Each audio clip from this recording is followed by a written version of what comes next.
Welcome back to the Chit-Chat Show, where we've got Kevin Gibbs in the house.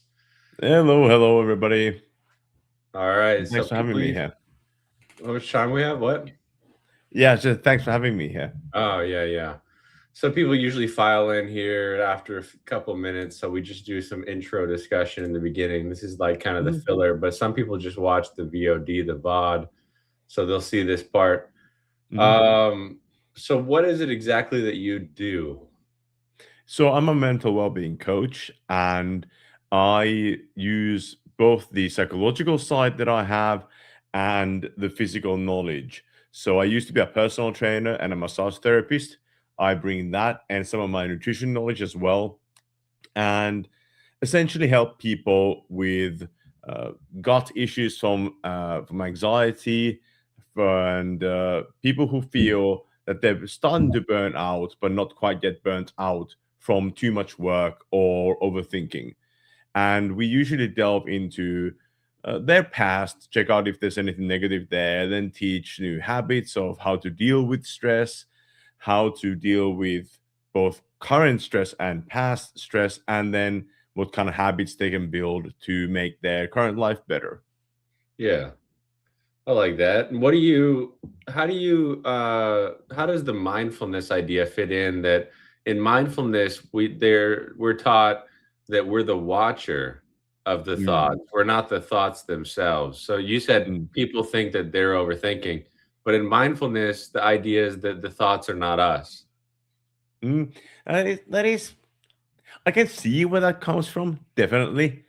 Um, but at the same time, while the thoughts are not us per se, because we were there before we had vocal thoughts, I mean, you're a Yeah. child, you don't have that. At the same time, I very much and very strongly believe in the biopsychological combination of who we are. In other words, that while thoughts, you can just look at them and let them pass, that's absolutely true. At the same time, they do affect us in our day to day normal life. I Yeah. mean, you think you're going to go to do something, whatever it is, and then you're going to do it. You can't really quite say that that thought isn't there for a part of you. But what is absolutely true is that very often we allow thoughts to sort of take over us instead of us controlling our own actions, irrespective of any thoughts we might have. So it is a useful thought, but it's a useful thought to have your thoughts not dictate what you're going to do. Hey, Natalie. Yeah, I agree with that. Yeah. Um, and then, so do you have that same idea that emotions are part of us too? That, they're connected to us? Yeah, very strongly. That doesn't mean you should allow your emotions to dictate how you're going to behave, but it does mean that emotions are very often a drive, really. I mean, if you think about it, what are emotions really? They are a reaction to something external or internal, not working out the way or working out the way you want it. Something goes well, you get happy, right? You get a lot of endorphins, you get dopamine, you feel good. Now, if you entirely gate yourself against all of your emotions, you're not gonna feel anything. You're not gonna feel the good either. And Yeah, that's that's not a how I good feel thing. about antidepressants. Like, not to try to Yeah. cut you off too much, but like antidepressants, like a lot of them make you just not feel. Mm, mm. Yeah, and that's not a good thing. But then Yeah. again, if you are absolutely filled with negative feelings, that is sometimes something you have to have. You have to get the baseline where you at least are not feeling destructive. And then hopefully be able to build from there with good habits, with therapy or with coaching to a point where you do not need those medicines anymore. Well, like some of the techniques that you've taught me have worked really well. Like this one of the like the tap, tap, tap.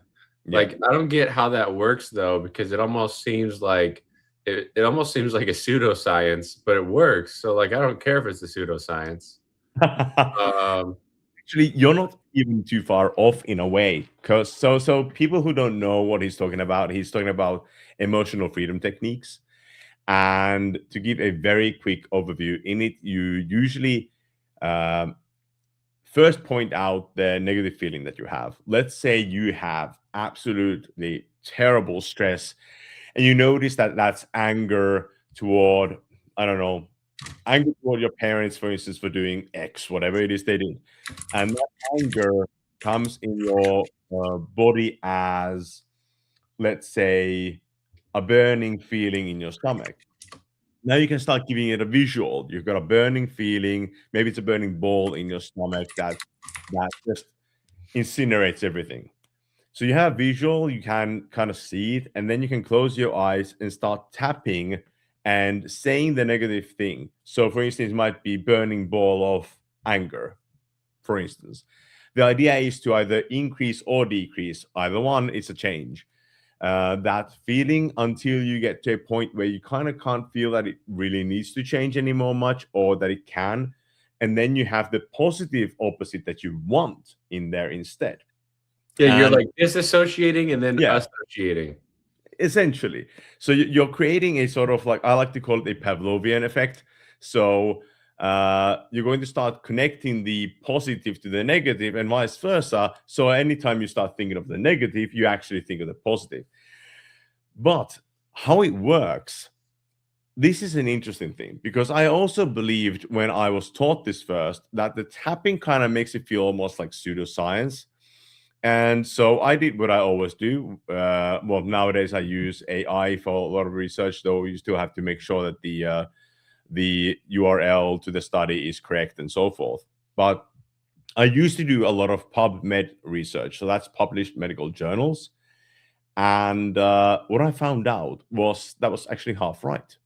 So in emotional freedom techniques, they teach you to tap here, all that kind of stuff. I never do that nowadays, because it was very clearly shown that it doesn't matter at all.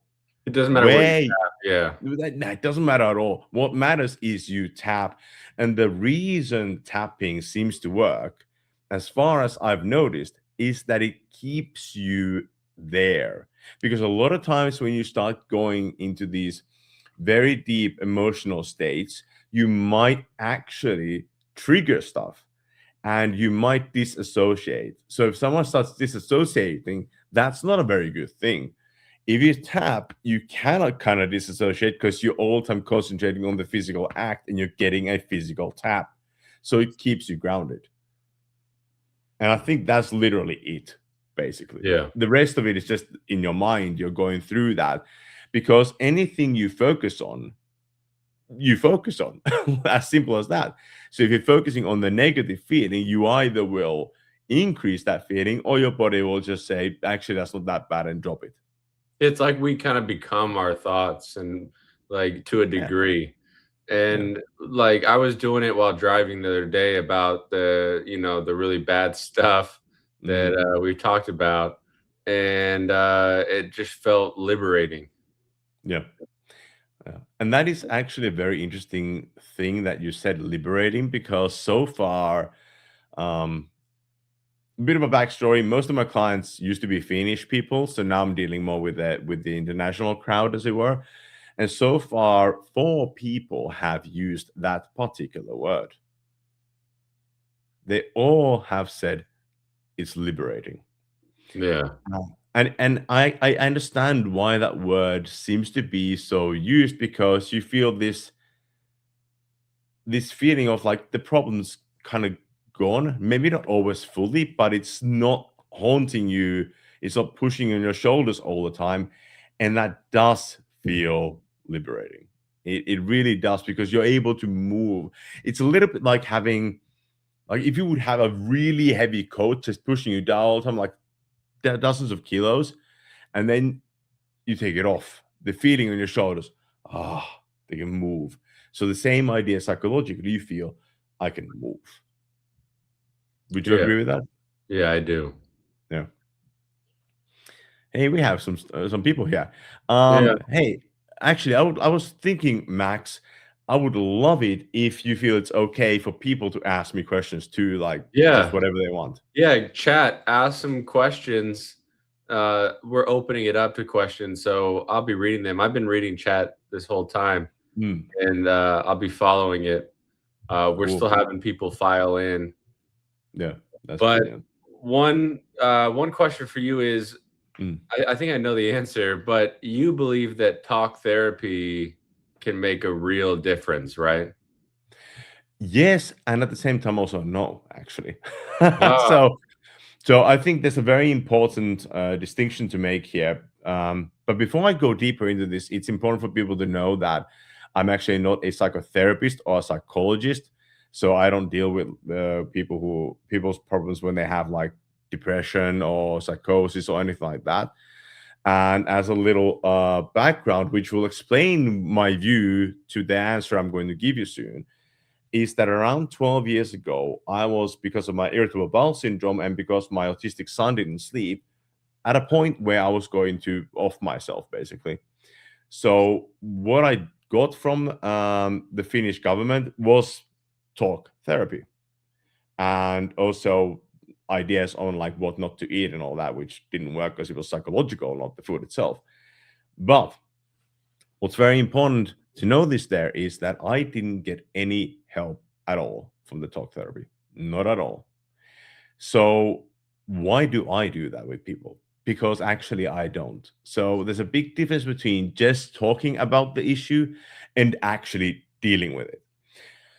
There are points where just talking about it really do help. Like, you're feeling bad, you go to your friend's place, you actually start talking about your problems, and that can help a heck of a lot. You're offloading your issues, you're offloading your stress. But if you just rehash the same thing, you're actually not necessarily getting forward. And that is not to say that pure talk therapy can never work. It definitely can. We wouldn't have it as it is otherwise.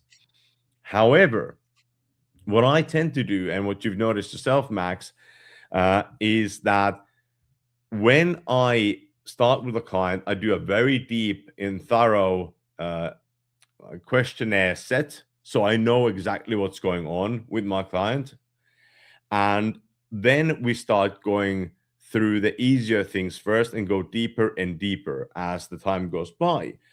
And instead of just talking about them, we actually start dealing with the emotions. So, to do with that emotional freedom techniques we talked about, we go deep into that feeling, we feel how it feels in the body, and we start trying to change that feeling. Or if we go to a childhood traumatic event or so forth, as long as it's not so dramatic that it might trigger something really really heavy, but we go to one of those feelings and we feel again what it feels like in our body. We close our eyes, we see ourselves there, let's say as a 5-year old. We see all the things we remember, our clothing and so forth. That is emotionally far more evocative than just saying it felt bad when he did this to me. So the difference is we're not just talking, we're experiencing. And when you re experience with intention, you can then change it. And there, in my opinion, is the biggest difference. so it's like memory Exper- work. Yes, and experiencing that memory with intention. Because if you just talk about it, sometimes that becomes rehashing, and you do experience a bit of that trigger, but you don't really have an answer of what to do with it. And I think that's the biggest issue for me personally. But I also think that's because I'm a very kinesthetic person. If you like to move a lot, if you like to do stuff with your hands, or if you have really good imagination, that tends to work really well. But if you like to just talk things through, then maybe for you talking therapy is better. But so far, in the years that I've done this, I've noticed that most people who have had difficulties getting forward with just talk therapy have actually gotten forward with these kind of things, experiencing it and with intention. Yeah. And Magdalena says that my take is that one has to be invested and willing to Mm, make a change, to be open to change for anything to work. 100%. Absolutely. Yeah. If you don't want the thing to change, it won't change. If you don't believe in the change, it won't change. That's it. It's physical and psychological blockage. You will not allow the change to happen. Or if for some reason a change does happen, you won't believe it and it goes back. And I actually have an interesting story on that, really, on the physical side of things. But then again, as I said, physical and psychological are highly linked. But I had a lady come to me years ago, and I was then doing physical changes. So I was doing massage therapy, personal training, and something called neurokinetic therapy. And she thought I was an osteopath because I was working in a place where there were osteopaths. When she found out I wasn't, she immediately exhibited something called nocebo effect. So everyone basically knows placebo, which is when you believe something works, it works. Nocebo is the opposite. So she told I've me, never heard you of that. can't treat, yeah, you can't treat me because you're not an osteopath, period. Mm, So if this would be like her sitting, she could go that much forward before she had like huge backache. Um, my big mistake was not taking a picture or video, right? Because that proves it. So I got her from here till there before the pain, but she said she doesn't have any better mobility because she didn't want to believe it. So the change happened, but it reset. And I know that because she went to an osteopath later who basically said that she's like that again. So mm. um, yeah, if you don't believe in it, good luck. Not gonna happen, really. And that's true for really any kind of change or improvement in life. Like if you don't believe in it, it's not going to happen. Belief is so much a Mm, part of positive change, really, yeah. in almost any field you can think of. Oh yeah. Like if Without a you're doubt. trying to hit a tennis ball faster, Mm, until you really believe that you can, your mechanics aren't going to coincide with that. yeah. Exactly so. Yeah. And it's kind of weird because a lot of the times when we go to different places for help, be it at a doctor's, be it at hypnotherapy, whatever it is that you want to go to, um, the more unusual it is, the more people say, "Oh, it's just woo woo therapy and so forth." But everything is to an extent. I mean, I'm not saying like if someone cuts you open to get rid of your uh, spleen that has blown up or something inside of you, yeah, of course, that's a physical thing. They're taking it out. There's gonna be change. I'm not saying that well-known therapies are not more effective than most woo-woo therapies, but then there's also the case to be said that if you take medicine, they're always tested against something for placebo effect, and very large percentage of the positive changes from those medications are placebo. Yeah. So everything revolves around that. It's more like, is it more effective than most placebo? And is there any kind of actual um like theory behind it? Anything you can kind of yeah, woo-woo therapy, yeah, exactly, Natalie. But yeah, anything you can kind of recreate and replicate that makes sense scientifically speaking. And that's kind of what I want to drive toward myself. So that's why I use schema therapy, which is from cognitive psychotherapy, and then emotional freedom techniques, which has now been studied to a rather large extent. But yeah, yeah, it's weird how belief really does affect. Yeah, and it's I don't really like I'm not saying that I'm like a guy who's just coming in here and 100% believe in everything that you say. So Mm, I'm like I guess I'm partially a skeptic, but it's mm, still working like really well for me. Like my goodness, if it worked even harder, that'd be off the charts nuts. Like, but like my mental health has been cleaned up like so much by mm. just working with you. Thanks for And that. it just feels so much better. It feels so much better to me than the, like, like I'm not knocking psychiatry, but like Mm, psychiatry, all they do is say, how are the meds working, and like here's some more meds, and like that can work. It really does. It works in some aspects, like it does. mm. Like I take medicines, um, but like working with you has been even better than that. First of all, thank you so much for letting me know that, and I'm really happy to be able to help because I have had so many experiences to a point like that myself, and so have many of my clients that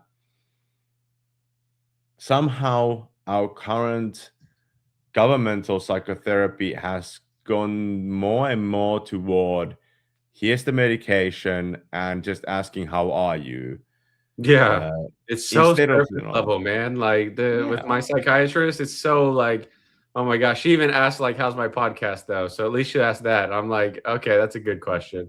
The yeah, podcast is going good. But like yeah. that's all she'll ever ask. Like, how are you? How's the podcast? How's the medicine? But how long are the sessions you guys have? Oh my gosh, only like 20 minutes, maybe There you 15 minutes. go. There you go. That is the biggest problem because in 20-15 minutes you can't do a damn thing. Yeah, You just really can't. can't do anything. Like, even if she was the best in the world in 15 or 20 minutes, like, what is she gonna do? Like, you can't do Nothing. it that quick. No, no. That's why my first meeting is 2 hours, and then the rest of them are 1.5. Though that said, you've been blasting through them, man. Like, honestly, our 1.5 hour sessions, they're almost like 1 hour, and then I have to give you like extra half an hour for later. I'm thanking him at the end, bro. We're gonna do a Yeah. super session. But Oh, it's Aaron's great. in the chat. Okay, Dragostina's in chat. Natalie's in the chat. Some cool people in here. Yeah, Magdalena's Natalie. in the chat. Yeah, 20 minutes. It's insane. Our doctors have the same 15 to 20 minutes. When you go to a national sort of like paid doctor paid by the government, it's nuts. Yeah. Yeah, and then they bill the insurance for the full amount. Like, I'm not knocking that. Well, I kind of am, but Like for a whole hour or something. yeah, whole hour. That's strange. I I mean, guess sure, they're there's like, gonna be paperwork, but yeah. I guess they're like hypothetically they could have been here for an hour. I'm like, we've never had an hour long session at all. that's strange. That's strange. Always Max. So yeah, well, definitely with Max, it's always Max. Yeah, Uh, yeah.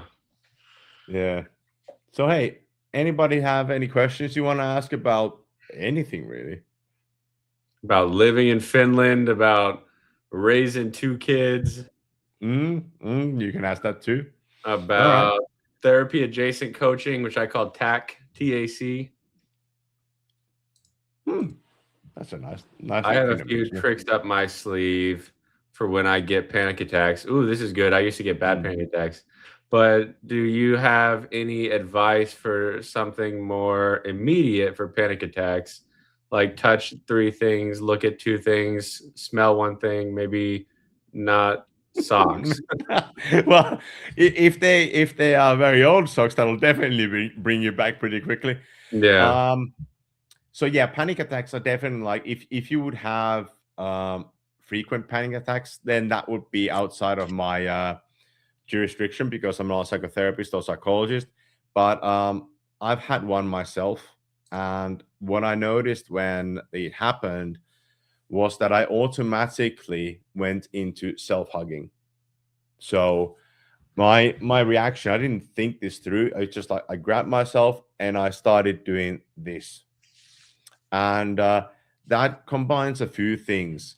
First of all, being hugged is something we all need all the time, and it's one of the most important things when you're a baby.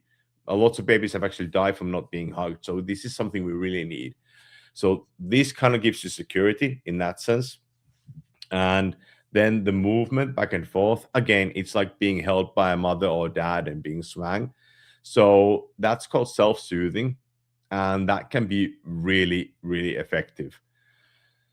But as to touch three things, look at two things. If you are in a mental state that you're able to actually do that, able to have the cognition to think that kind of stuff? Definitely, yes.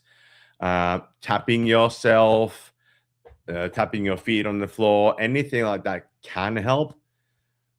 But honestly, you just need to be able to get some help if it gets bad enough.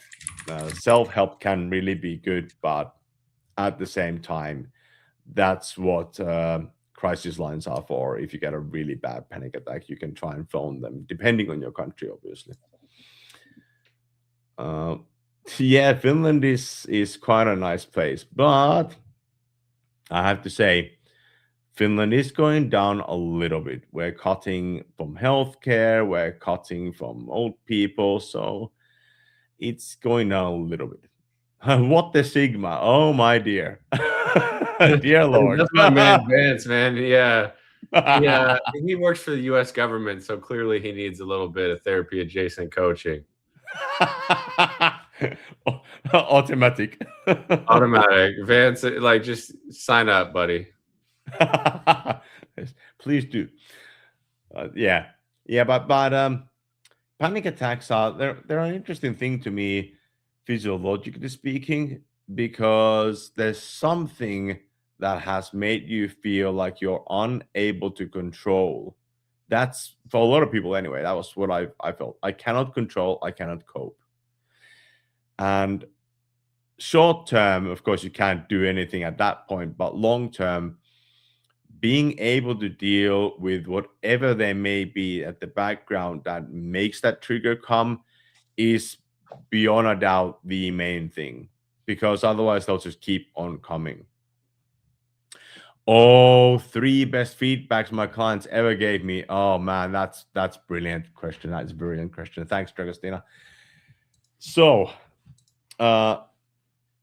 number one would be that there was this man, father of two, and he's working, or he was working all the time as a rather high boss in a Finnish company, and he didn't have time to take care of his health. He was sleeping really badly. He didn't have time to exercise and didn't have the time and energy to play with his kids. Like, even when he would be at home, his brain was working all the time, and his kids were really young. So his feedback was, I can finally calm down, be with my kids, exercise with them, because I taught him how to do home exercises with the small kids, and I finally sleep like a log. And he learned how to take breaks, and he was afraid of that, but he's actually doing just as well at work as before. So his last words to me were, I basically got my life back. And Yeah. that is a big one, you know. Knowing that you managed to get somebody's life back on track is it's it's impossible for me to actually put in words how much that really means to me. And two others, there was a lady who, again, a parent, who was working in a 9 to 5 job, and her irritable bowel syndrome was really getting to her. Like we're talking about massive pain, almost daily, almost no sleep. And in the 4.5 months that we worked with her, she went from that to having almost no pain, being able to eat way more foods than before, and having good sleep and energy. And her feedback was that she didn't actually believe this could be possible, but she just had to try something. And she's extremely happy that she did. And she will never forget the fact that she's able to finally live. Because if you haven't had sleeplessness and then you have like years and years of it because of pain, I can tell you nothing looks good in your mind. Everything is horrible at that point when you don't sleep. So when you're able to sleep well and you don't have pain, everything just feels so much better. And then I suppose the third one would actually be I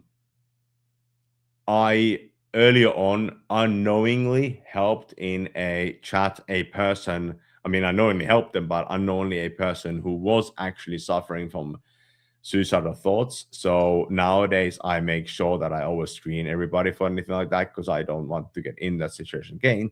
But what was amazing about it was that I just happened to tell her the things that she really needed to hear. And then she said, "Thank you for saving my life." And even though I can't do that knowingly, the fact that I did manage to save someone is something that I will never forget. That's awesome. My childhood best friend committed suicide, and so ever since he did that, I was like, if I can just help one person say that they don't want to, that they Yeah. don't wanna do that, like, that'd be amazing. I get that there's professionals that should be doing that, Yeah. but to get one person to say, "I chose to live and you made an impact on that," like, that's a big win. Yeah. In actual fact, now as I've said that out loud, I think that's gonna have to be the number one, really. Yeah, Because it's probably number 1.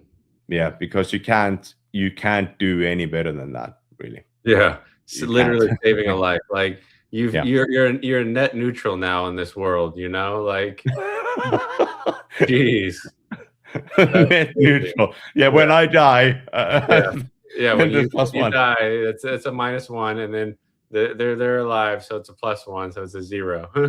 Well, Being it's net plus neutral two is because good, I got two man. kids. Yeah, okay, the kids, there you go, okay, you're a Yeah. +2. Yeah. All right. What else do we have here? Yeah, yeah, you're welcome. I don't know who's talking here. I just see a LinkedIn user, so I don't know who said that. Thank you for the ideas, Kevin. That makes sense. But you're welcome, Mr. slash Miss LinkedIn user. I don't know why I don't see your actual name. Um, okay, Vance, what do you have? What about cases where the nervous system seems to be overreacting? Like if someone sees a bunch of people get blown in half and their knees feel like chalk on a whiteboard. Dude, first of all, caveat here, if someone actually has that background and they come to me, I will have to immediately tell that I can't help with that because that is way, way too hard. But on the actual base of the question itself, the nervous system overreaction, that happens so much. That happens on so many things. And it depends so much on the person, what's caused it, how they react. Like I've had people who have gone through some serious stuff, but they're like, meh. And other people who have gone through things that don't seem on the outset that difficult. But when they explain it, you can see their nervous system is absolutely whack. So what you have to do about that is actually figure out a few things. A, is it continuous? Because if it's continuous, it's not just acute, it's been there probably for a very long time. And if it has been, you have to be able to first calm the nervous system and then deal with the long-term problem. So there's several different ways of calming the nervous system. One of them is breathing. Box breathing is brilliant.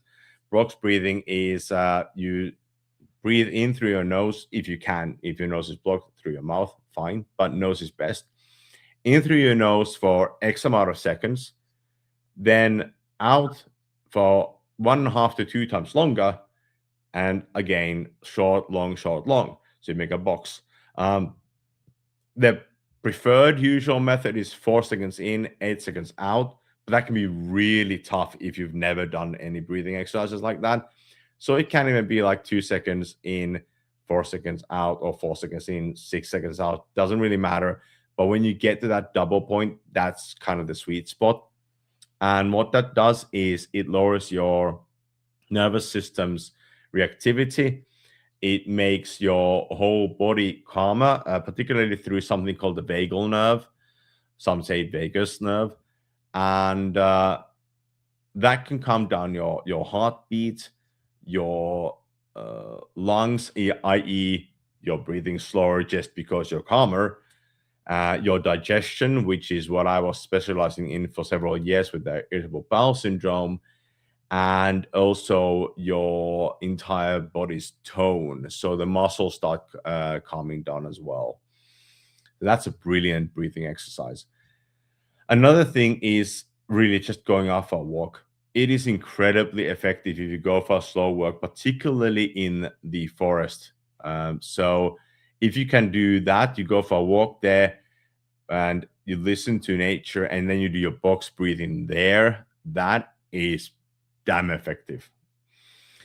Then there's of course the simple laugh. Like, honestly, watching something really funny can just release so many endorphins in your body that it really lowers the nervous system down a lot.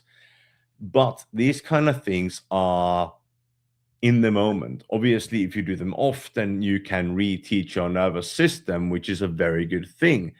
But oftentimes, you still need to look at the main trigger.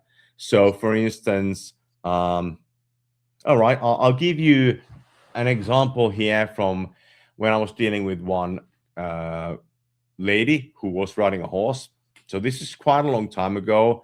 I wasn't so deep in the psychology part yet. I was doing more the physical stuff. But oftentimes, stress and nervous system overload shows up in the body. So this lady's problem was that every time when she was riding a horse, the horse tended to take her to the left. So the horse was going all the time leftward. But if you ride horses, you know that your body is the one that makes the horse go.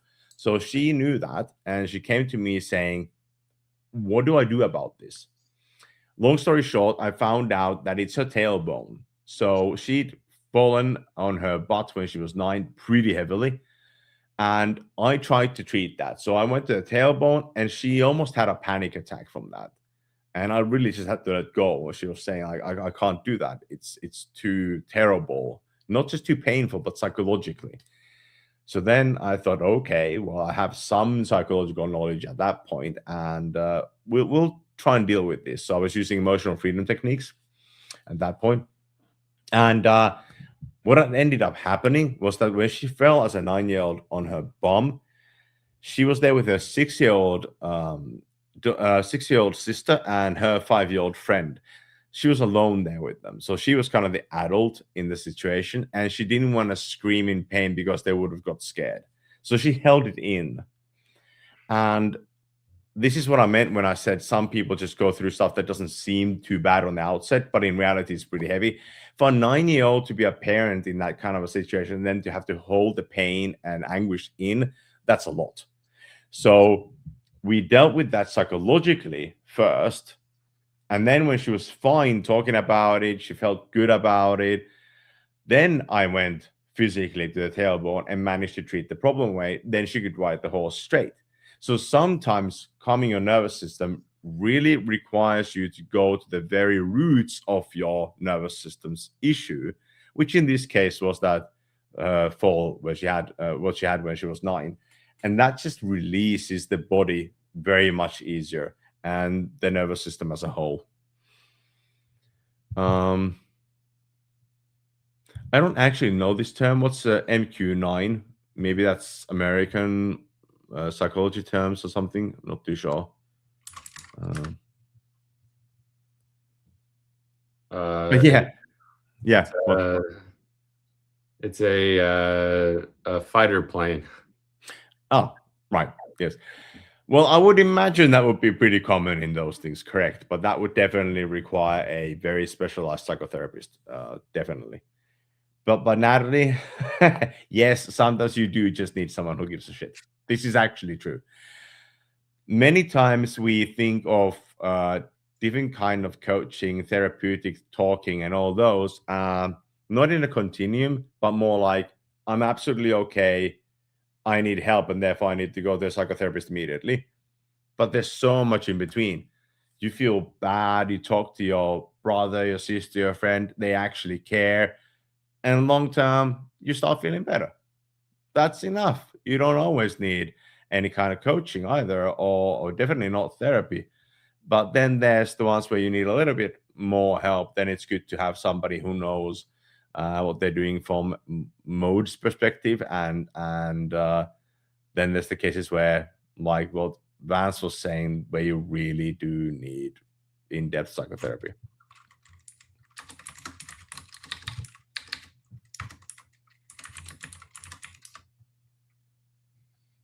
Magdalena says that mindfulness has been helping her a lot tremendously, and so does meditation. I can now sit in the middle of a noisy place and turn and tune the whole world out. Never thought that was possible 5 or 6 years ago. That's awesome. That is definitely very, very good. And being able to kind of like be on your own when there's stuff happening around you, it's very difficult because a lot of us are so reactive. And I don't mean that in a bad way. I mean that we're basically taught to be reactive, not just in terms of like having gone through traumatic events or anything, but um, we're taught to just look around all the time and be with everybody around us and talk all the time and so forth. But sometimes we really just do need to be alone and Yeah. just focus on our mind. Mm, let's see what else. Yeah, Reaper brother. Yeah. Mm, yeah, these kind of things can take a lot of time. I go in my coaching, I go pretty deep pretty quickly. So in about 4 to 5 months, I tend to get long lasting results. How long have we been working, Max? Now, 1.5 months, Yeah, about maybe two. maybe two. Yeah, yeah.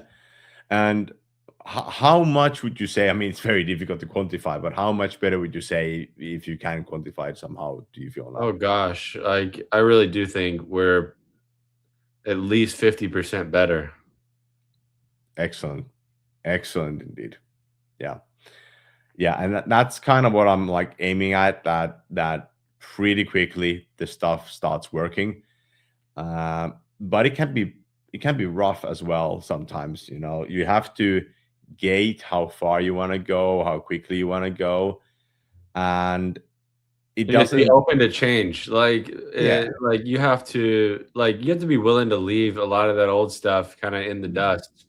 Like, because you're gonna overcome a lot of things, mm, and you're gonna overcome things that you didn't even think you could overcome. Like us mm, overcoming the knife thing. Oh my yeah. gosh. I did not think we could overcome the knife thing. How do you feel about that, by the way, now? Yeah, I feel better about it. Like I can touch knives and go around. Hey, good on you. That was my goal, wasn't it? Yeah. Yeah. Huh, very good. Very good. 'Cause I was practicing it, like, in car rides after we did it, and then, like, I think it stuck like that. Yeah. Yeah, yeah, yeah. That's the best way. Um, Not everyone can do that, but quite often when you sort of open the floodgates, as it were, and you give a new technique you can use, when people notice that it's effective, they tend to do it on their own, and that's usually when the magic really happens. Um, but back to what Magdalena was saying. Was it Magdalena? Or was it I who think was it? so, yeah. Yeah, because I still see LinkedIn user. So when LinkedIn user was saying about the meditation, that does take a long time to actually be able to sort of pull off. Um, for me, it was personally the easiest when I started listening to music without any singing in it. That just helped a lot. Yeah, they're Yeah, talking about they're asking about the knife thing there, Max. That's entirely up to you whether you want to say anything about that or not. Just letting you know that Natalie's asking about that. yeah, I don't, yeah, I'll talk about it, about anything, whatever. I don't see the question. Yeah, Natalie just asked, yeah, the knife or just knife thing? Question mark.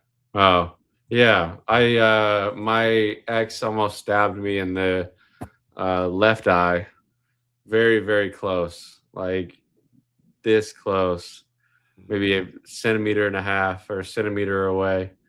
And with a butcher knife, and I was always afraid of them ever since that. For like 15 years, I was afraid of butcher knives, and then we went through it. We dealt with it.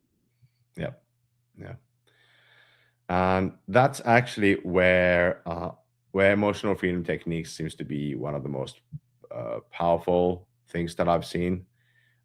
Fears, it's incredibly powerful for those. Yeah. Like lots of people have got rid of, or at least alleviated strongly, their fear of snakes, spiders, and so forth.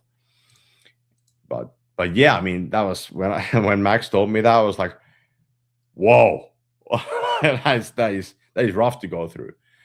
But he did well. You did well, Max, with that. Yeah. No, yeah, Oh talking man, through those things is, like, so important and, like, just going through, just talking through whatever things are holding you back, like, yeah, "Hey, this is holding me hostage." yeah, Um, you know, mm, that's it helps. yeah, yeah, definitely, definitely does.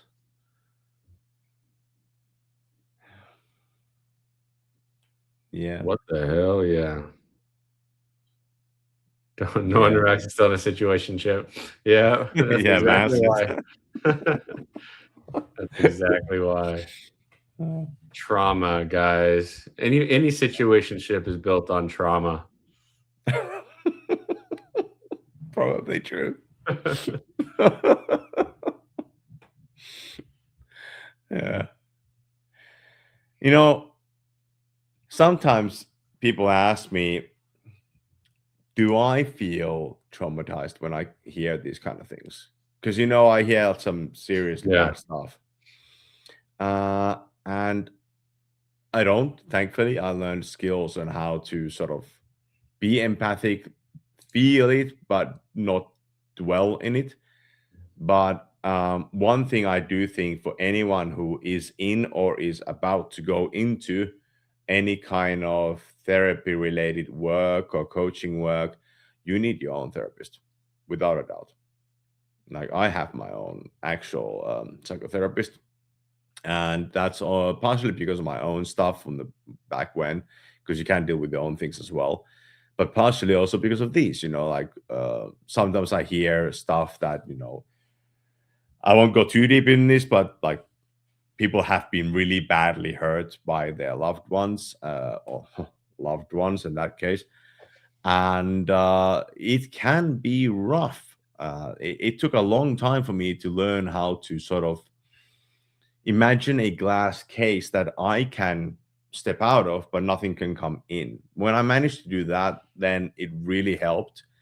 But even for people who are not in the job itself, but if you are dealing with pain from a loved one, um, something like that could probably help you. Because in a relationship, if the loved one is telling you terrible things often that they've gone through, it can become really a burden to you as well. So being able to gauge it like that is very useful. yeah. Max needs to look into the robot wives of it. Wow. Uh, you know, maybe, Maybe. maybe. Eh. Wow. That's rough. Max needs to move to Japan.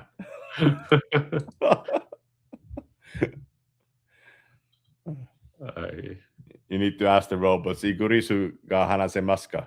and see if they answer back or not. I will. You know what that means? No. Do you speak English or not?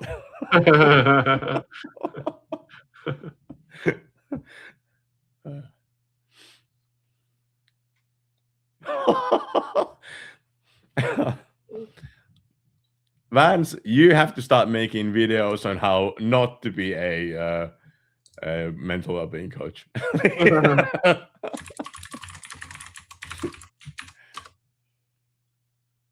Give us some more questions, chat. Yes, please do. I will be answering them in the style of Arnold Schwarzenegger. Yes, Arnold. Yes. There are no more Oh, questions. one of my friends, Cassidy, asked me to ask you, what's your Mm. favorite therapy movie? Ooh. She said, like, That is, bad therapist movie, but I looked it up, there's not a whole lot of bad therapist movies. actually, one of my favorite ones is Tare Zameen Par, which I believe is in Hindi, The Stars Among Us, or something like that. I'm not too sure. Yeah. It's about a boy in India with dyslexia, and if you know the Indian culture, that's a no-no. And he has insane troubles at school, and his parents love him, but they can't understand him because he's supposed to be studying hard, and he's just thinking about rocks and everything else lying around for like half a year. So he's in serious trouble, and a teacher beats him up. Another teacher beats him up. They all call him an idiot and all that. And then one teacher realizes that he's got dyslexia, Yeah. and he starts helping the kid out. And the change in the child, while of course a movie, is it's very believable, and I could just feel the mental effects of that trauma he's been going through, being teased all the time, being up by parents, even just being washed away by this one guy's kindness. And that's so important. We don't even always realize that small things we do, well, small to us, can be absolutely insanely big for other people. Yeah. And you don't need to be a specialist therapist. You can literally just be a very nice person and get a lot of help, or give a lot of help. Um, I don't know what amogus is. What is this? You need to learn Gen Z slang. God, I got two kids and I don't understand half of what they're saying. So, ooh, okay. First, Vance's question: why does your cat lick your hands? It doesn't want you to lick your toes. How often do you wash your feet in comparison to your hands? There you go. You're welcome. um, Okay, so there's a question here. Do you see IBS more as a psychological condition or as something more influenced by the nervous system and emotional regulation? Sorry, physiological condition or those. Definitely the latter. Um, that doesn't mean that there is never a pure physiological answer either. There is the possibility of having a really bad stomach bug that causes IBS trigger, and that is it. It's entirely possible. You can have a pathology, and you can have a viral infection. You can have a what's the correct word now? Pathogen of like microbial as well, but we often look at IBS through food. And yeah, FODMAP can help without a doubt. Avoiding really heavy meals can help without a doubt. But it's more, in my opinion, the nervous system and emotional regulation. So when my IBS got really bad, and we're talking about around 13 years when it started, 12 years ago when I realized what the heck's going on. Everyone was trying to give me different kinds of food tips, like doctors as well were giving me different food tips. None of it helped, except for a moment. And after a while, I started realizing the moment when it helped was when I thought, this person specializes in this. So this will probably help, i.e., placebo effect. So then I started researching IBS heavily from PubMed. And what I noticed was that if you have been, I think it was it sexually abused as a child, for instance, there's something like a 2.5, 2.8 fold chance of getting IBS as an adult. I mean, that's pure psychology right there. It's absolutely a nervous system issue with that kind of a person. And then I just wrote an article about this actually a while ago. There's a very large overlap between IBS and eating disorders. A lot of people with eating disorders have IBS, and a lot of people with IBS happen to have eating disorders. So that's again a very clear link to psychology. And we also know that if you stress a lot, that affects the vagus nerve, which affects your stomach. And it makes sense. I mean, if there's a tiger running behind you, do you want to focus on digesting your food well, or do you want to run away so you don't die?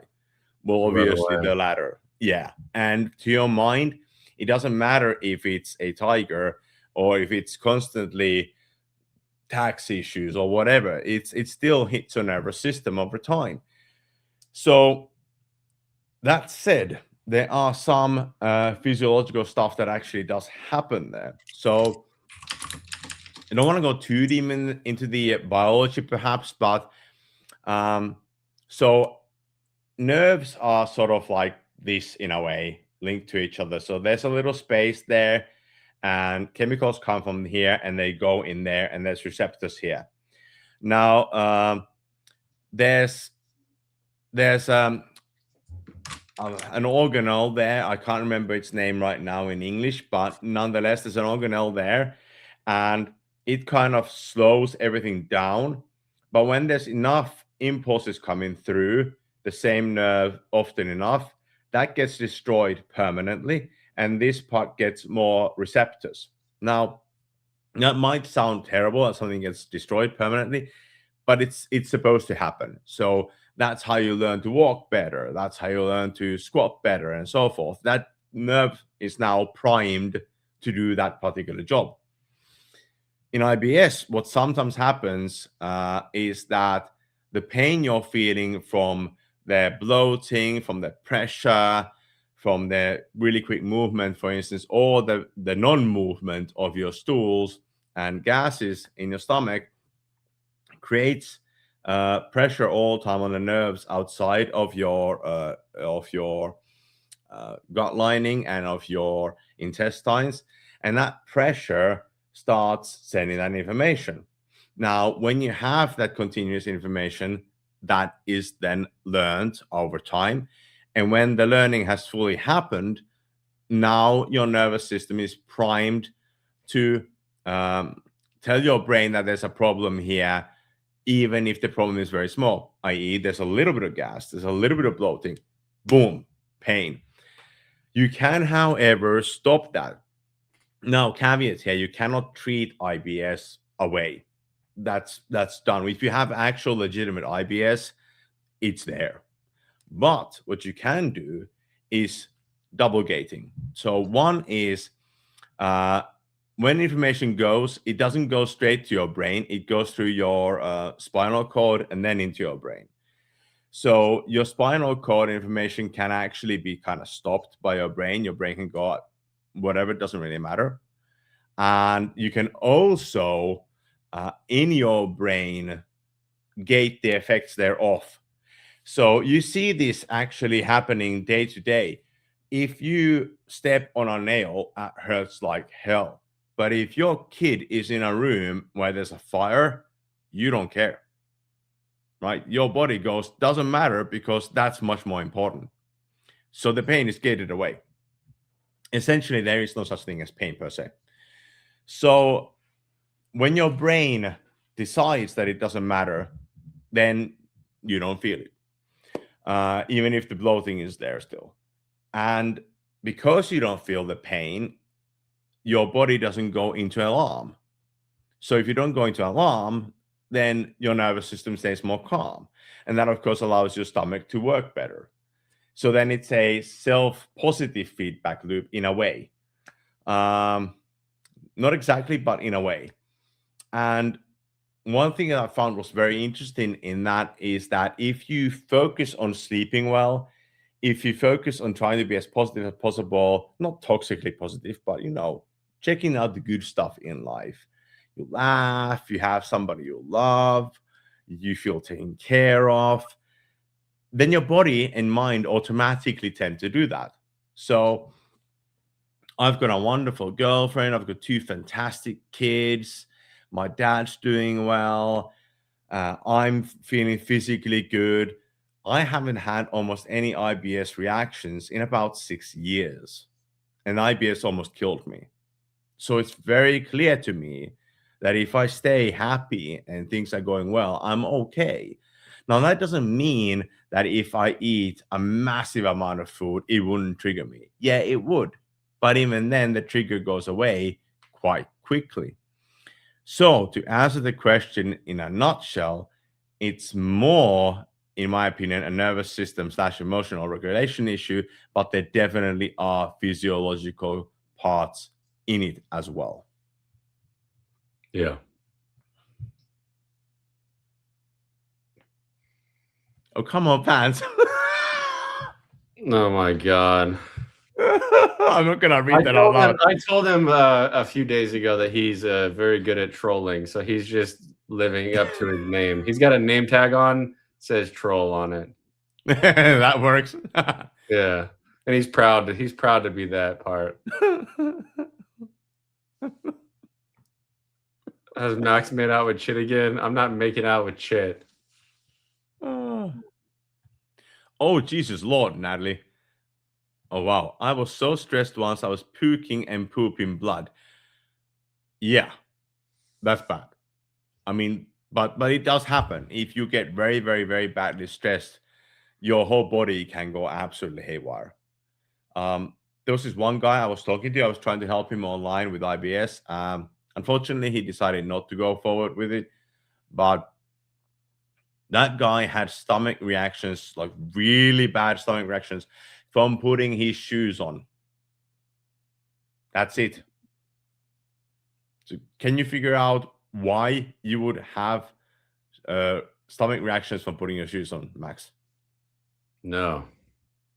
What does putting your shoes on actually signify? That you're leaving the house. That's why. Because you know, if you have really bad IBS, you know, if I go outside, I will have to figure out where the nearest toilet is. And if I can't figure that out, I'm going to crap my pants. So the body goes, no, don't go outside, and gives you the stomach reactions. And unfortunately, that is the negative feedback loop, because even if you do manage to go outside, you're just going to be thinking about the toilets all the time. And that makes your body focus on the toilet need. And then your stomach's going to go haywire. One of the most important things in IBS, like acute IBS, is for you to actually not care, which is so very difficult. But when you do manage to go, I don't care, I'm going to eat this anyway, the reactions are going to be way less than you forcing that food down your butt, being scared to death.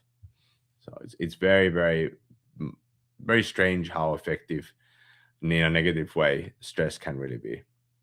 That is strange.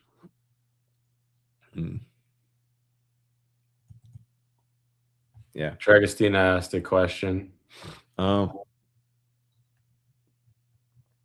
Where? I'm trying to go down. It might not have popped up for you yet.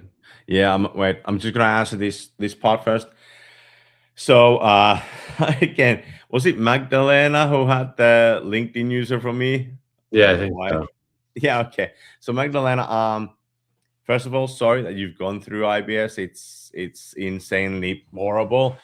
Many people don't realize how bad it is. They just think it's like a bit of stomach ache, but it definitely isn't. It's unless you're like really lucky in the sense that your IBS is really, really mild. But most of the people who actually know they have IBS, they suffer a lot. So I'm really happy that your symptoms have vanished, and I'm guessing that the move from Vienna to where you are now brought about a lot of psychological safety, calmness, and you mentioned you meditate. Yeah, that would definitely be a very big part of it. Just remember that once your body has had IBS, then it's always there. But I kind of view that also as a good thing, because that means your body has a very clear way of showing you that, hey, you need to relax. So during the past years, every time I've got too stressed out, I start getting IBS reactions and I go, okay, time to relax. So it kind of forces me to relax. How do the sessions meetings happen? How long are they? How many? Yeah. So, Agustina, thank you for the question. If we're talking about the main packet that I have, the Calm Core method, so it's 4 to 5 months, depending a little bit. The meetings happen like this. They're online. And what I first do is I have a 2-hour meeting with you. And oh, I'm sorry, someone's phoning somebody there. Somebody's at the phone there. Just be in 2 seconds. Me.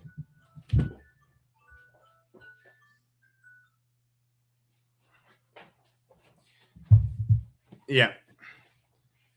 I was clever enough to turn my own old style phone off, but there was another phone there. Anyhow, so if we, so we give you a couple of in-depth questionnaires. You fill those out, and then we meet for a 2-hour meeting. Between those times, I will have gone through all the things you filled, so I have a very fair idea of what the problem might be. And then we talk about the things we filled out. We talk about the ideas and thoughts you have about your own health, particularly mental health, but also physical, like how well do you exercise, how well do you sleep, how well do you eat, all that kind of stuff. And during that 2-hour meeting, I try to already be able to give you some psychological insights, if time permits, a small bit of treatment as well, and your first habit. And then after that, we meet around every 2, sometimes every 3 weeks for 1.5 hours. And every now and again, I will give some more questionnaires if need be, and repeat that same idea that I go through them. And then I have more clarity again. Usually by about meeting 3, meeting 4, I will do a condensation, which means I go through everything we've written down, and I write down a lot during the sessions themselves, and point out to myself about top 5 biggest possibilities to deal with next, and then start tackling those with the client, provided the client agrees with the idea. So the point is that we tackle both the psychological and physiological stuff at the same time. So yeah, usually there's about 8 meetings, 7 1.5 hours, and 1 2-hour meeting. Natalie said at some point, holy crap, but I'm not sure related to what anymore.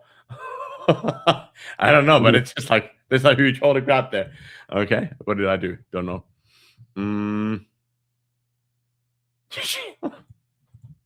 Hands. Oh man. What's my availability for the week after next? Let me get my calendar. Let me check that out.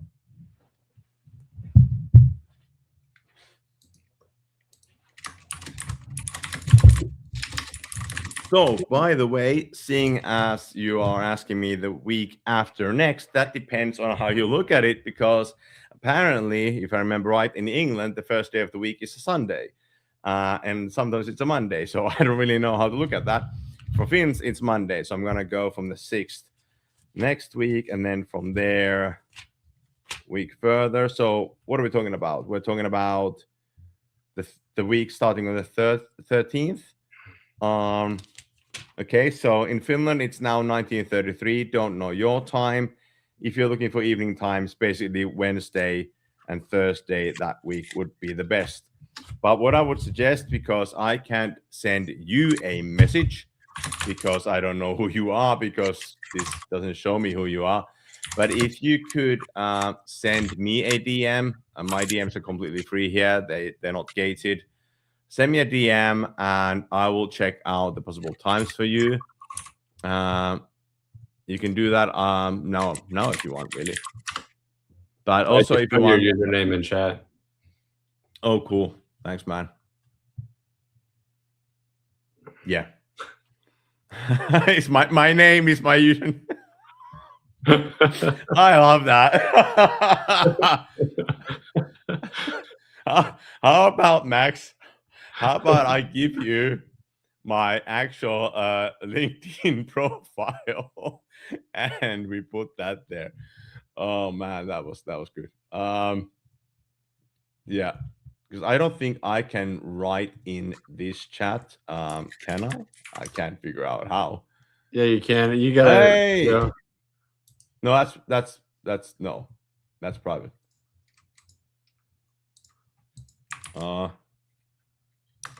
Maggie. Can you just? Oh my god, man! Why is that link like that? I don't know. I deleted it. That's okay. They can connect with you on the one above. Like, just Yeah, click the you'll name. find me. I'm the only one who smiles like he's just won 10 million euros, so it'll be Yeah. easy. Thanks, Vance. Thank you. He always ends with a compliment. That's trolling, bro. He trolls you, he trolls you, Yeah. he trolls you, and then he ends with a compliment. That's the old compliment sandwich. Somebody said they can't hear. Oh, that's weird. I don't know who.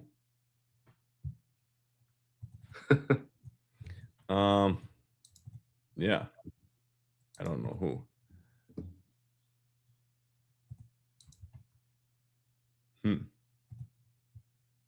That's why I have to ask the big questions.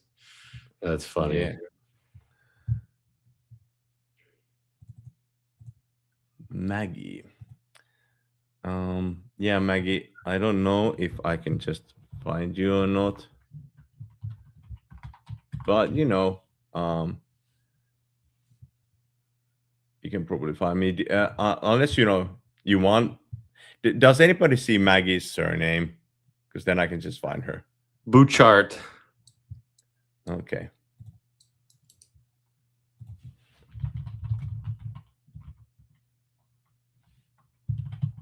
Now maybe you can send it to me so I don't butcher her name here because I'm just guessing the writing.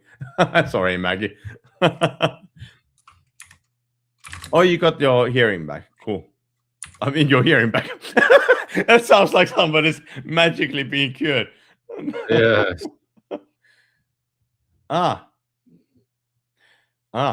Thank you, Max. Okay. Cool. So if anyone has any more questions, please do ask. I'm gonna have to actually go open the door. But oh, that Maggie. Cool. Hi, Maggie.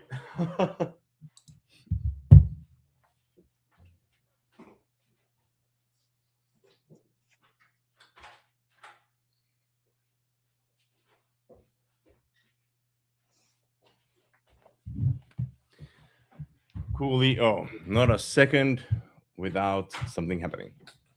Yeah, now I know who we're talking about. Cool. Yes, we are. We are. But I can't see your name. Only when I actually saw like Natalie write your name then I was like, oh, that one. Because I was thinking Maggie book about yes, yeah, got it. Yeah, we've been connected for quite a few weeks now with Maggie. But yeah, I think we have like what do we have? A few minutes left, or are we over time? Yeah. Let's just do like 2 minutes. Yeah. Cool. So if anyone has any question, that's a quick one. Shoot. If you do have a longer one, then maybe shoot it to me in DMs. Vance, I don't get why anybody would ever want to see a clogged toilet. Nobody wants to see a picture of that. Apparently it wasn't clogged, wasn't it? It was blown to smithereens almost. Whatever that means. I think that means clogged. No, Vance, I do not want to see said toilet. Thank you so very much.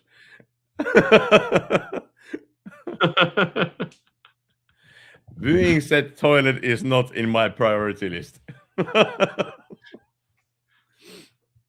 I might need that chair you're sitting in, Kevin. Debbie Noodle in the house.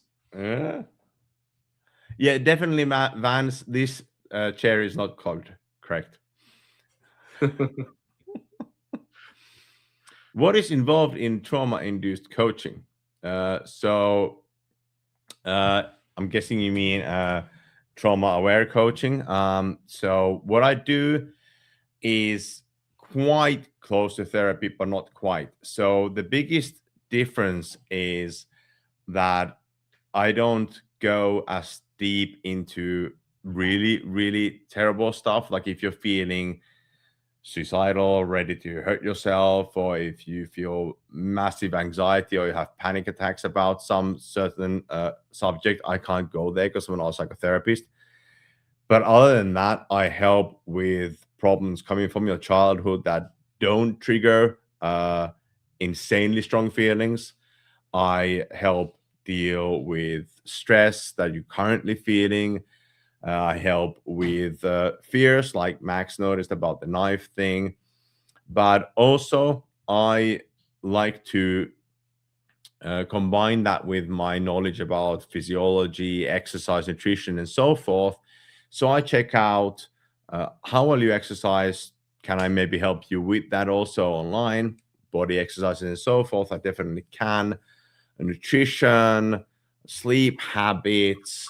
We look at even communication because you can communicate negatively with yourself and with others instead of being non-judgmental, and it involves a lot of in-depth questionnaires, two minimum, usually three or four even, or over time. So I get to know actually what your real root problems are, because sometimes with really quick questionnaires you don't actually get to the root of the problem, so you sort of dance around the issues, and really being able to deal with the root is the main thing. So it involves using habit coaching plus psychological coaching to the point that I can without being a psychotherapist. What a Vance, I great would not comment. be surprised, like honestly, Vance, I know you're joking around, but in war situations, in the army, that's such a heavy place that you would definitely need a mental well-being coach and a psychotherapist, and I'm That's why guessing I was most of thinking us that's would a have. great question. Yeah. Definitely would one. Yeah. Massive self-esteem issues from childhood trauma without necessarily talking about the trauma. Yes and no. So I do talk about the traumas. I do deal with those traumas, but it's very important that before the client comes to me, I make sure that they don't feel suicidal. They don't have any diagnoses that have not been dealt with. They don't feel like they're going to break there and then. And when we do start talking about the traumas, I need to gate all the time. So if I notice that the client starts having traumatic flashbacks, if they start disassociating, if they start shaking, if they start having difficulties concentrating on the topic, those are all signs that I might need to refer out. If it happens once mildly and then that's it, and then everything's fine, okay. But if it reoccurs or if it's very strong, then that's basically a time when I have to say, this sounds like you need a psychotherapist because it's so triggering for you. So it is a bit of a difficult question, really, as to where the line is. It really isn't very clear, but it's as much as possible about me pre gating by having all these questions, and during every meeting as well, trying to make sure that we are still walking on coaching, not pure therapy. So yeah, definitely we do actually talk about those traumas as well. All right. Bands. This ends the show. Enough joking about your toilet, Vance. Everybody knows that's a joke. Come on. We will end the show here, and definitely want to have you back on, Kevin. Had to be. That was fun. We got a lot of good chat. I feel like we covered a lot of questions and we covered a lot of ground. So I want to thank everybody for being here, and then I'll let Kevin say his goodbye part. Yeah, thank you everybody for the questions. Thank you, Max, for having me here. And I will very gladly be here again. But can you just ask Vance not to show us the picture of the toilet? Yeah, no picture. Why? That is so Gen Z of you to take that picture, by the way. Oh my God. All right. We'll see Thanks, you guys everybody. next time. Bye. Bye. 3, 2.